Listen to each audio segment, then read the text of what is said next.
Hello, and welcome to another Century 21 Tech Talk briefing with me, Jeff Tracy. In this briefing, I'll be providing details about the operation and technical specifications of Spectrum's headquarters, Cloudbase.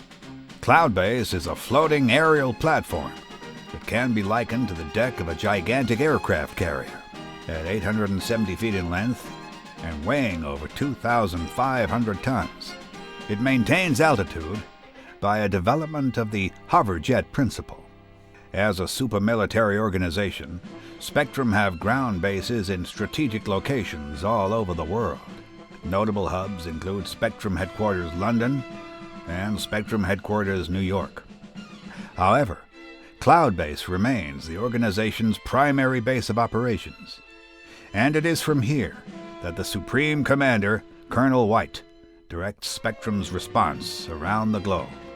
As an airborne operations center, Cloudbase's design is twofold: to provide additional security from an attack and to enable the base's Angel aircraft squadron to be launched at operational altitudes in moments.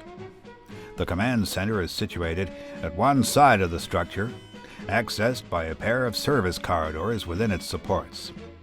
From the main control room, Colonel White can send orders to Spectrum personnel anywhere in the world, while the Spectrum Information Center computer provides access to any information required. Lieutenant Green's Spectranet computer controls many of Cloudbase's functions, and it is from here that the lieutenant issues orders to the Angel Squadron. The command center has a transparent observation tube on either side, one of which is accessed from the control room. These tubes provide unobstructed views of the carrier's deck. A helipad is situated above the command center, with direct access to the lower decks by elevator. The upper levels of the command center are also home to the promenade deck, which provides panoramic views, and the radar room.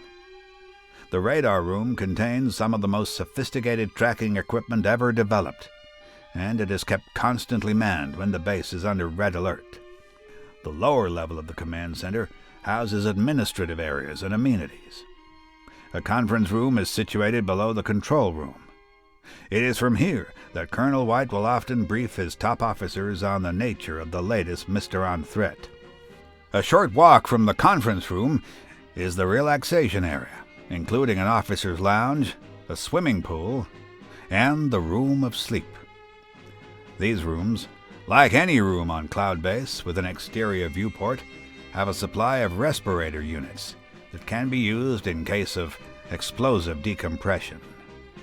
Outside of the command center, the remaining areas of Cloudbase are located below the flight deck. The medical center is situated below deck, adjacent to the main helipad.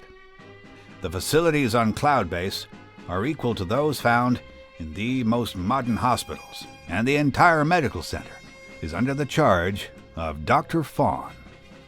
In addition to several recovery rooms, wards, and state-of-the-art operating theaters, the medical center also has decontamination and isolation areas for quarantine cases.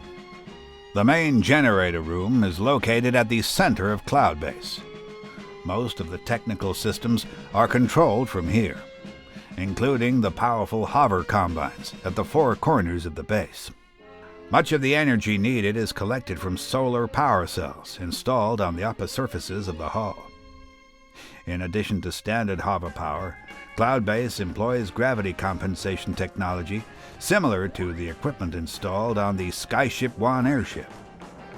Although it spends much of its time stationary, Cloudbase can be flown to any other location when required. Horizontal jets mounted beside the hover combines provide the thrust necessary for the carrier to move, and these are operated from Lieutenant Green's console in the control room. There are 2 aircraft hangars under the main flight deck, with space for a pair of Spectrum passenger jets and 2 Spectrum helicopters.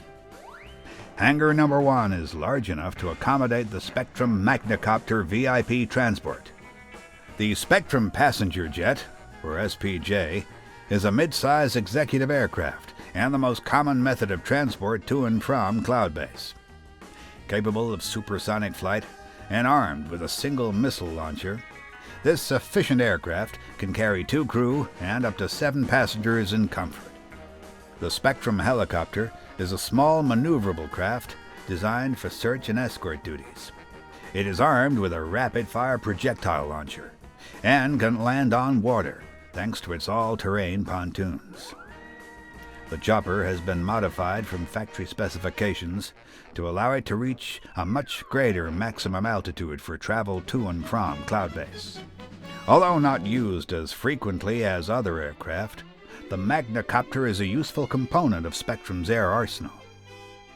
Designed for a crew of 5 and up to 20 passengers, and with space for a maximum security vehicle in its hold, the Magnacopter is essentially a flying fortress used exclusively for transporting VIPs. Rounding out the base is the Angel Aircraft flight deck. This dedicated deployment area is elevated from the main launch strip and contains all critical services required to keep the Angel Interceptor Squadron ready for action. 3 interceptors are permanently kept ready on the deck, while 3 more are serviced in the hangars below. The Amber Room, a standby area for the Spectrum Angels, is located below the aircraft deck and is accessed by specially developed transport chairs. That brings us to the end of this briefing. Cloudbase continues to play a vital role in defending the Earth from the Mysterons. I hope that learning about it has put your mind at rest. Until our next Tech Talk briefing, you take care.